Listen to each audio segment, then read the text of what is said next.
Le Parti démocrate italien, le parti que je dirige depuis mon retour à la politique active dans mon pays, l'Italie, est un parti profondément européiste. L'Europe est au cœur de notre travail, de nos idées, de nos perspectives. Elle sera au cœur de cette campagne électorale. L'Europe a été toujours dans notre ADN parce que nous pensons que la coopération entre les pays et la possibilité d'avoir des solutions communes soit beaucoup mieux que donner des solutions simplement nationales ou nationalistes. On a fait ça pendant la pandémie avec Next Generation EU et l'argent qui est en train d'aider des pays qui ont été en difficulté à cause de la pandémie, comme l'Italie. Ça a été la même chose dans d'autres moments de l'histoire européenne. Ça va être ainsi aussi dans le futur.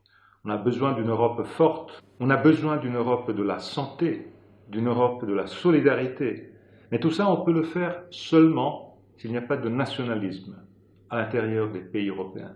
Si chaque pays cherche d'être avec les autres dans une approche de solidarité, sans droit de veto, sans l'unanimité, que les partis de droite et les gouvernements de droite, d'extrême droite dans notre Europe ont toujours voulu garder.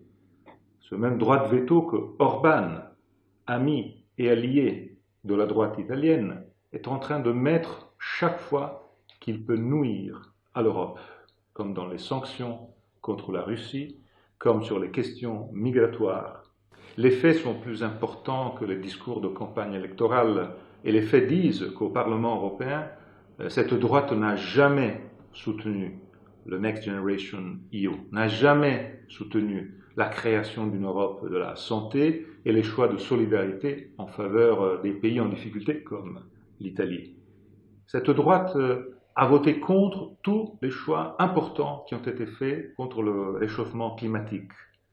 Cette droite a même voté contre le traité du Quirinale, le traité de l'entente italo-française qui a mis la relation entre la France et l'Italie au même niveau.